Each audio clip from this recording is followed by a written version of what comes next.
Bonjour à tous, bonjour à toutes, bienvenue pour un nouvel épisode de l'Info Mixte. Aujourd'hui, on va attaquer un sujet que j'ai sobrement baptisé l'obscurantisme animal. L'obscurantisme dans l'histoire de l'humanité, c'est quoi? C'est tout ce qui se passe avant les Lumières. L'obscurantisme, c'était penser que la Terre était plate. L'obscurantisme, c'était vouloir condamner Galilée quand il voulait se joindre à la théorie de Copernic. Tout ça, c'est l'obscurantisme, c'est-à-dire croire en des trucs, mais vraiment moyenâgeux, obscurs, et ne pas vouloir accepter le progrès de la science, le progrès de l'état actuel des connaissances. Mais figurez-vous que ça arrive aussi chez les animaux, dans le monde animal.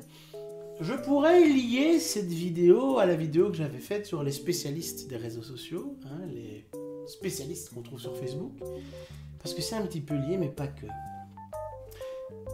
Il faut savoir que dans nos pays, les pays occidentaux, on pratique encore beaucoup le dressage. Et le dressage, c'est une aberration, en fait. On part d'un principe, le chien, c'est le meilleur ami de l'homme, c'est vrai. Depuis presque aussi longtemps que Mémoire d'homme s'en souvienne, le chien est à nos côtés, et notre civilisation n'aurait très probablement pas atteint le point où elle en est si on n'avait pas été accompagné par nos amis canins durant notre évolution. Ceci étant, vous savez que c'est que depuis les années 2000 qu'on s'intéresse vraiment à l'éthologie et à la psychologie des animaux. C'est depuis les années 2000 qu'on a commencé à se poser des questions sur style qu'est-ce qu'ils peuvent ressentir, est-ce que ça souffre, est-ce que voilà. Avant, on ne s'imaginait pas que une vache, ça pouvait être triste parce qu'on lui enlevait son veau. On ne s'imaginait pas que, une jument, elle n'aimait pas trop être inséminée de force. On ne s'imaginait pas que les animaux stressaient quand on les emmenait vers un destin un peu funeste, très funeste. On ne s'imaginait pas qu'un chien était capable d'aimer, on ne s'imaginait pas qu'un chat était capable d'aimer, on ne s'imaginait pas non plus qu'un cochon était capable d'aimer plus qu'un chien, et que le cochon, limite, était plus intelligent qu'un chien. On ne s'imaginait pas que les poules étaient capables de transmettre une culture à leurs poussins. On ne s'imaginait pas qu'un poussin nouveau-né était plus intelligent qu'un petit enfant. Tout ça, ce sont des expériences... je vous mettrai peut-être un lien vers ma conférence si vous le voulez. Mais bref, tout ça fait que l'éthologie a fait qu'on s'est rendu compte que les animaux sont des êtres sentients, c'est-à-dire des êtres sensibles. On s'est rendu compte qu'il y a certains singes dans des parcs zoologiques qui veulent s'évader. Il y a certains singes dans des parcs zoologiques qui n'aiment pas la tronche des gars qui viennent les visiter. Alors chaque fois, ce singe, il préparait des petits cailloux pour le jeter sur la tronche des gens qui venaient le narguer derrière les barreaux. Tout ça fait qu'aujourd'hui, on sait quand même que les animaux, c'est pas des objets. Alors déjà, la loi progresse pas des masses, on l'a encore vu. On en parlait dans l'édition de novembre de l'Info Animal. La pauvre chienne en Belgique qui avait été sauvée par un refuge et dont le maître n'a pas été poursuivi en justice parce que les mentalités tardent à changer. Alors l'obscurantisme animal, c'est quoi? Là je prends position, tant pis, mais c'est genre la corrida. Qu'on se dise, mais les gars, c'est quand même culturel, je suis espagnol, donc pas de problème avec ça. C'est culturel, c'est quand même festif de voir un pauvre animal sentient qui en plus, à la base, est quand même super gentil. Les taureaux, c'est pas du tout des animaux méchants. C'est parce qu'ils sont excités comme des... Voilà, mais le taureau, c'est un animal placide, gentil, il est excité, il veut juste se défendre, il veut juste qu'on le tue pas, comme je crois chaque être doté d'intelligence essaierait d'échapper à la mort. Le taureau, il fait ça. Et alors on prétend que culturellement il y a un vrai combat entre le toréador et lui, que les chances sont égales. Voilà, tout ça c'est de la barbarie, tout ça c'est de l'obscurantisme animal. Là ça existe encore. Et je vais être très bref là-dessus, parce que je crois que j'ai déjà été trop long pour un sujet qui en fait est très simple. Tout ce qui relève du dressage, c'est des comportements moyenâgeux. C'est une époque où on pensait que le chien, il fallait le dresser, on dit même travailler le chien, de manière à ce qu'il soit soumis à l'homme, soumis à son maître. On utilisait donc la force et la contrainte pour obtenir ce que l'on voulait. Quand on voulait faire s'asseoir un chien, ça se fait toujours en dressage. eh bien, on tire un peu sur la laisse. Contact physique, je vous l'ai dit, contact physique avec un chien, c'est que vous vous y prenez mal. Jamais de relation de force. Jamais de rapport de force entre vous et le chien. Pour faire coucher le chien, on l'assoit et puis on prend le pied, on écrase la laisse jusqu'à ce que le chien soit contraint de se forcer. Mais ça, qu'est-ce que c'est que ça? Non! Le chien, il faut lui apprendre à se coucher avec un petit bonbon pour lui montrer la position. Il est content, il dit « Ah, si je me couche, j'ai un bonbon. » Voilà, il est pas bête, le chien. On disait, ah ouais, mais si le chien tire, mettez-lui un étrangleur. Alors quoi, on lui met un étrangleur, le chien tire, et on se dit quoi, ah, bah voilà, il est en train de se tuer, à un moment donné, il va arrêter. Bah oui, à un moment donné, il va mourir. Forcément, il va arrêter. Non, il faut éduquer le chien, et il faut lui apprendre qu'on ne tire pas, parce qu'on ne se comporte pas comme ça en société. Et là, je vois déjà tous les gens, Claude, je sais tout, dire, oh, on se comporte pas, c'est pas des humains, je suis anthropomorphisme. Non, un chien, il sait très bien comment se comporter en société. Bête exemple. Mes chiens actuels et mes hamsters d'avant. Chez moi, ils ont accès au fauteuil. Je vais chez mes parents, ils ne montent pas sur les fauteuils. Je vais chez des étrangers, ils ne montaient pas sur les fauteuils parce que mes chiens savaient très bien qu'ils n'étaient pas chez eux et ils savaient et ils savent toujours se comporter en société. Un chien, c'est pas stupide. Un chien, c'est pas une bête au sens péjoratif, comme on l'avait déjà vu ensemble. Du coup, les colliers étrangleurs, non. Les colliers électriques, qu'est-ce qui se passe dans la tête des gens? Pourquoi vous faites ça? Quel plaisir vous avez à infliger ça à un animal? En plus, en général, dans l'immense majorité des cas, ça ne fait qu'augmenter le problème, que ce soit agressif ou autre. Moi, à tous les gens qui mettent des colliers électriques, je leur ai fait essayer le collier. Je suis allé fait ha! Et ils font ha! Et ben, je vous garantis, c'est bon, enfin, comment j'ai pu faire ça à mon chien? L'obscurantisme, c'est parce qu'avant on disait, mais le chien ne sent pas la douleur, tu sais, voilà. Quoi? Qu'est-ce que tu racontes? Enfin, le chien ne sent pas la douleur. C'est n'importe quoi. C'est des bêtes croyances. Et c'est un bon indicateur pour vous. Hein. Si vous avez un éducateur ou un vétérinaire ou qui vous conseille des trucs comme ça, que ce soit l'étrangleur, l'électrique, changez. Changez, c'est des gens qui vivent dans des croyances moyenâgeuses. Il faut changer, il ne faut pas garder ces gens-là auprès de vos animaux. Qu'est-ce qu'il y a encore comme croyance moyenâgeuse? Oui, alors, quand j'ai fait la vidéo comment bien laver son chien sur les réseaux sociaux, tu avais tous les spécialistes du dimanche qui disaient un chien ça se lave pas, tu te rends pas compte, tu détruis leur protéine. Mais non, un chien ça fonctionne comme nous, ils ont un film hydrolipidique, il faut pas trop laver le chien, mais si mon chien se roule dans une bouse infectée de je ne sais combien de parasites, évidemment, sous poil, pas sous poil, tu laves le chien quand même. L'hygiène dans l'histoire de l'humanité, c'est ce qui permet aux êtres humains, c'est ce qui nous a permis de vivre plus longtemps. Mais les chiens c'est pareil, hein. Pourquoi? Bah évidemment, il ne faut pas laver un chien tous les jours. Un chien, ça ne se lave pas comme un être humain tous les jours. Je vous avoue que je vais avec Pacto, on ne sait jamais ce qui peut se passer. Mais un chien, évidemment, ça ne se lave pas tous les jours. Ça se lave quand c'est nécessaire, mais on peut laver un chien. Et on peut brosser les dents. Je brosse les dents de mes chiens.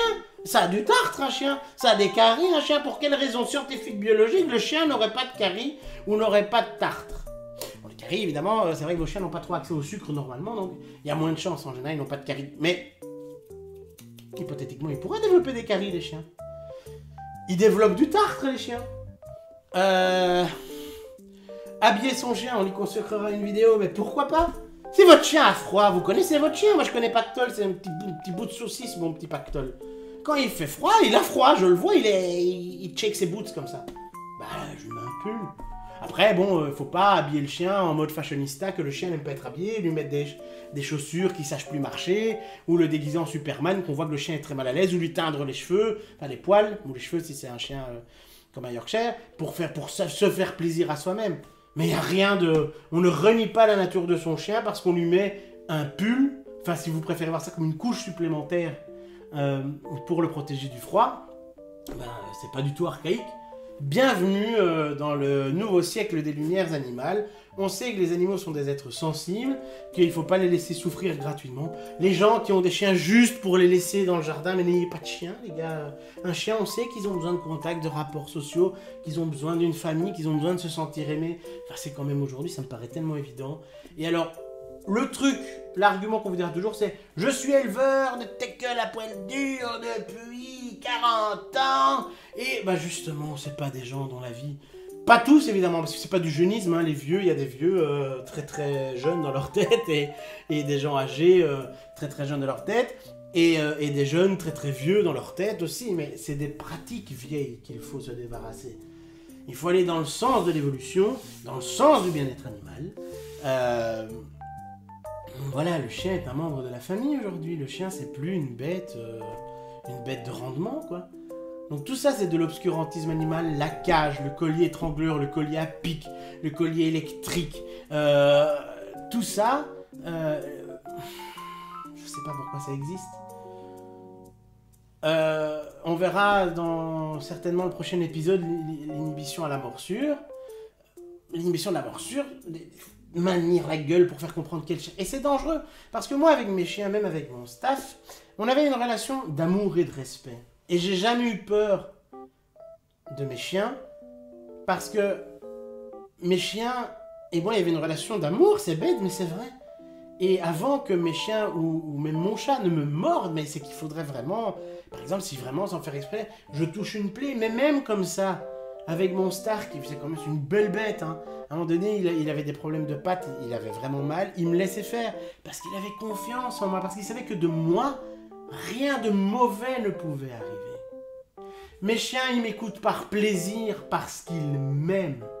Mes chiens, ils marchent au pied, oui, mais c'est pas les chiens, les pieds militaires. Mon chien, il était pas au niveau de ma rotule, et il me fait... Et les gens sont fiers, hein. Ouais, mon chien, allez, rampe maintenant, saute, ha, ha. Mes chiens ne sont pas des animaux de cirque.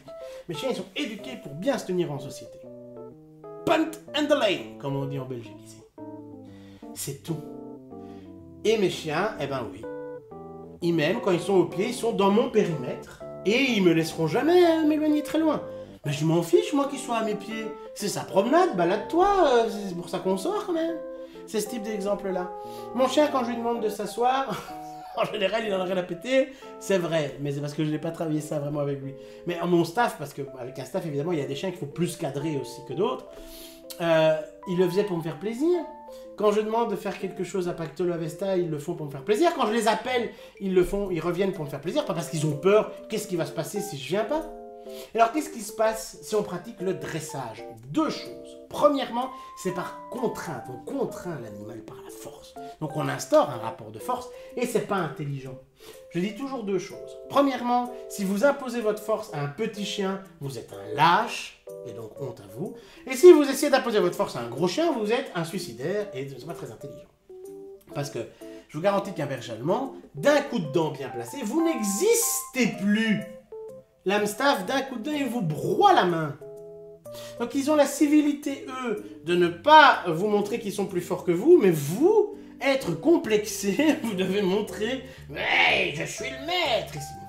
C'est votre famille.